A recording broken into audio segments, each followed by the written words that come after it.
सोचिए जरा, ट्रेन में सफर के दौरान कोई अजनबी बूढ़ी औरत आपसे ये कहे। यही शब्द हितेश की माँ विमला दीदी से कहे गए थे। वो अपनी बहू ऋषिता के लिए एक पुराना खानदानी मंगलसूत्र लेकर जा रही थीं। और ये सिर्फ कोई चेतावनी नहीं थी, ये तो आने वाले उस खौफनाक मंजर का पहला इशारा था। एक ऐसा इशारा जिसे उन्होंने बस एक वहम समझकर नजरअंदाज कर दिया। तो कहानी के सेंटर में है ऋषिता। हितेश से उसकी नई नई शादी हुई है, सिर्फ 2 महीने ही हुए हैं। अपनी नई जिंदगी को लेकर कितने सपने देख रही थी वो। उसे लगा बस उसे अपना सच्चा प्यार मिल गया।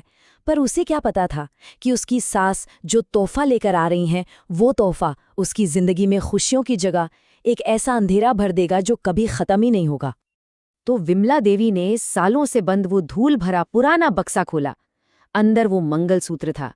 एक पल के लिए, सच में एक पल के लिए उनके दिल में एक अजीब सी झिझक हुई, पर फिर सोचा, अरे खानदानी परंपरा है।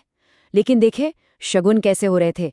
घर से निकली तो काली बिल्ली रास्ता काट गई, फिर ट्रेन में वो बूढ़ी औरत और उसकी वो डरावनी चेतावनी। पर इन सब चीजों को बस एक अंधविश्वास, एक वहम मानकर उन्होंने वो तोहफा अपनी बहू ऋषिता को दे ही दिया। और बस फिर जो हुआ उसका तो किसी को अंदाजा भी नहीं था। जैसे ही ऋषिता की उंगलियों ने उस मंगलसूत्र को छुआ, धड़ाम एक जोर की आवाज। दीवार पर लगी उनकी और हितेश की शादी की फोटो फ्रेम समेत नीचे गिरी और चकनाचूर हो गई। ये पहला सबसे भयानक इशारा था कि घर में किसी बुरी ताकत ने दस्तक दे दी है। अब सास ने इतना प्यार से दिया है तो ऋषिता ने भी उनका मन रखने के लिए वो मंगलसूत्र पहन लिया।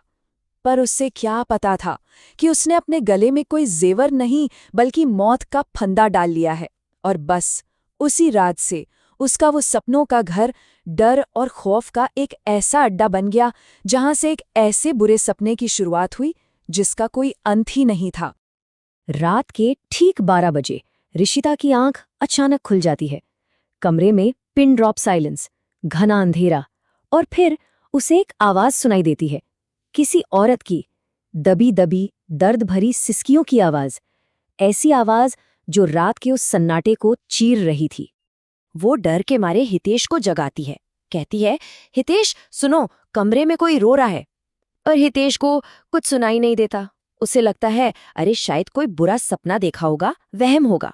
और बस वो ऋषिता को अकेला छोड़कर सो जाता है और ऋषिता अपने डर के साथ अकेली रह जाती है। और ये सिर्फ आवाज नहीं थी, उस आवाज के साथ ही पूरे कमरे में एक अजीब जानलेवा ठंडक फैलने लगती है। सोचिए, बाहर चिलचिलाती गर्मी का मौसम है और कमरा अंदर से बर्फ की तरह ठंडा हो रहा है। ये कोई नॉर्मल ठंड नहीं थी, ये मौत की ठंड थी। वो सिसकियां इतनी साफ थीं, इतना पास से आ रही थीं, मानो कोई उसके बिस्तर के ठीक बगल में बैठकर रो रहा हो। पर सबसे डरावनी बात क्या थी पता है? वो आवाज सिर्फ और सिर्फ ऋषिता को सुनाई दे रही थी। और इतना ही नहीं, इन सब के साथ कमरे में अचानक गुलाब के फूलों की एक बहुत तेज अजीब सी खुशबू फैल जाती है। मतलब आधी रात में गुलाब की खुशबू कहाँ से आएगी? तो देखिए, जानलेवा ठंड, दर्द भरी सिसकियां और ये अजीब सी खुशबू, ये सब कुछ उस बुरी ताकत के आने का एक साफ साफ इशारा था। अब तक जो चीज सिर्फ एक एहसास या एक आवाज थी, वो अब सीधा सीधा एक जानलेवा हमले में बदल रही थी। वो साया, वो चीज जो भी थी, वो अब ऋषिता को सिर्फ डराना नहीं चाहती थी, वो उसे तड़पा तड़पा कर मारना चाहती थी। एक दिन उसे लगा जैसे किसी ने उसे बालकनी से धक्का दे दिया हो। रात को मोहल्ले के सारे कुत्ते उसकी खिड़की की तरफ देखकर रोते थे, मानो किसी बुरी चीज को देख रहे हों। एक सुबह रसोई में रखा एकदम ताज़ा दूध अचानक काला पड़ गया। और फिर एक शाम बाथरूम के शीशे में उसे काला साया दिखा। और जब उसने घबराकर अपनी पीठ देखी तो उस पर गहरे दर्दनाक खरोच के निशान थे। पर हितेश, वो अब भी ये सब मानने को तैयार नहीं था। उसे बस यही लगता रहा कि ऋषिता शायद बहुत थक गई है, इसलिए ऐसा सोच रही है। लेकिन फिर उस रात एक ऐसा भयानक सपना आया जिसने सब कुछ बदल दिया। ऋषिता ने सपने में देखा कि वो खुद पंखे से लटकी हुई है, उसकी आंखें बाहर को निकली हुई हैं और वो मर चुकी है। यह सपना इतना ज्यादा असली था, इतना खौफनाक था कि फाइनली हितेश के भी होश उड़ गए। उसे समझ आ गया कि ये कोई वहम नहीं है, कुछ बहुत बहुत ज्यादा गलत हो रहा है। हितेश ने फौरन घबराकर अपनी माँ को फोन मिलाया और जैसे ही उसने मंगलसूत्र का नाम लिया ना, उसकी माँ फोन पर चीख पड़ी, कहने लगी, फौरन गांव आ जाओ। उनकी आवाज में इतना डर था कि हितेश का दिल बैठ गया। उसने ऋषिता के गले से वो मंगलसूत्र निकालने की कोशिश की, पर वो टस से मस नहीं हुआ, जैसे किसी ने उसे फेविकॉल से चिपका दिया हो। अब हितेश को ये बात साफ हो गई थी कि उसकी माँ इस मंगलसूत्र का कोई भयानक राज जानती है। तो बस हितेश और ऋषिता फौरन गांव के लिए निकल पड़े। उन्हें ये नहीं पता था कि हर गुजरते पल के साथ वो उस भयानक सच्चाई के और भी करीब जा रहे हैं, एक ऐसी सच्चाई जो उस मंगलसूत्र के काले मोतियों में कैद थी। वो ये नहीं जानते थे कि वो असल में मौत के मुंह में जा रहे हैं।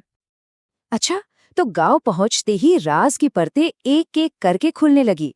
सबसे पहले ये पता चला कि 20 साल पहले हितेश की चाची अंजलि, उन्होंने इसी मंगलसूत्र को पहनकर आत्महत्या की थी। फिर जब गांव के पंडित जी को बुलाया गया तो उन्होंने घर में घुसने से ही मना कर दिया। बोले, यहाँ किसी बहुत भयानक शैतानी ताकत का वास है। और जब सारे रास्ते बंद हो गए, तब हार कर एक तांत्रिक बाबा को बुलाया गया। और उस तांत्रिक बाबा ने आते ही एक ऐसा खुलासा किया जिससे सबके पैरों तले जमीन खिसक गई।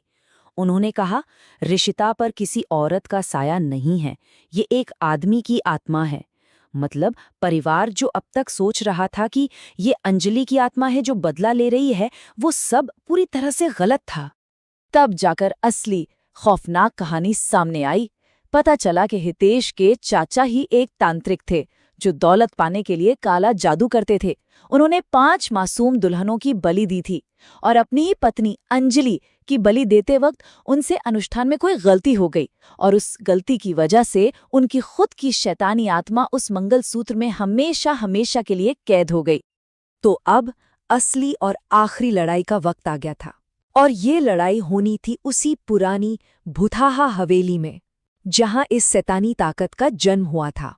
वो हवेली जो सालों से वीरान पड़ी थी और जहां आज भी बुराई का साया मंडराता है। अब ऋषिता के शरीर पर उसके उस दुष्ट चाचा की आत्मा का पूरा कब्जा था। वो पागलों की तरह उस पुरानी हवेली की तरफ भागी। जैसे ही तांत्रिक बाबा ने मंत्र पढ़ने शुरू किए, एक अजीब सी चीज हुई। ऋषिता का शरीर धीरे धीरे हवा में ऊपर उठने लगा। उस आत्मा ने अब अपनी पूरी भयानक ताकत दिखानी शुरू कर दी थी। और फिर ऋषिता के मुंह से एक भयानक मर्दाना आवाज निकली, उस दुष्ट आत्मा की आवाज। ये शरीर अब मेरा है, जो भी इस मंगलसूत्र को पहनेगा वो मेरे हाथों मारा जाएगा। उसकी आवाज में सिर्फ और सिर्फ नफरत थी। तभी तांत्रिक बाबा जोर से चिल्लाए, हितेश, यही मौका है, तोड़ दो उस मंगलसूत्र को।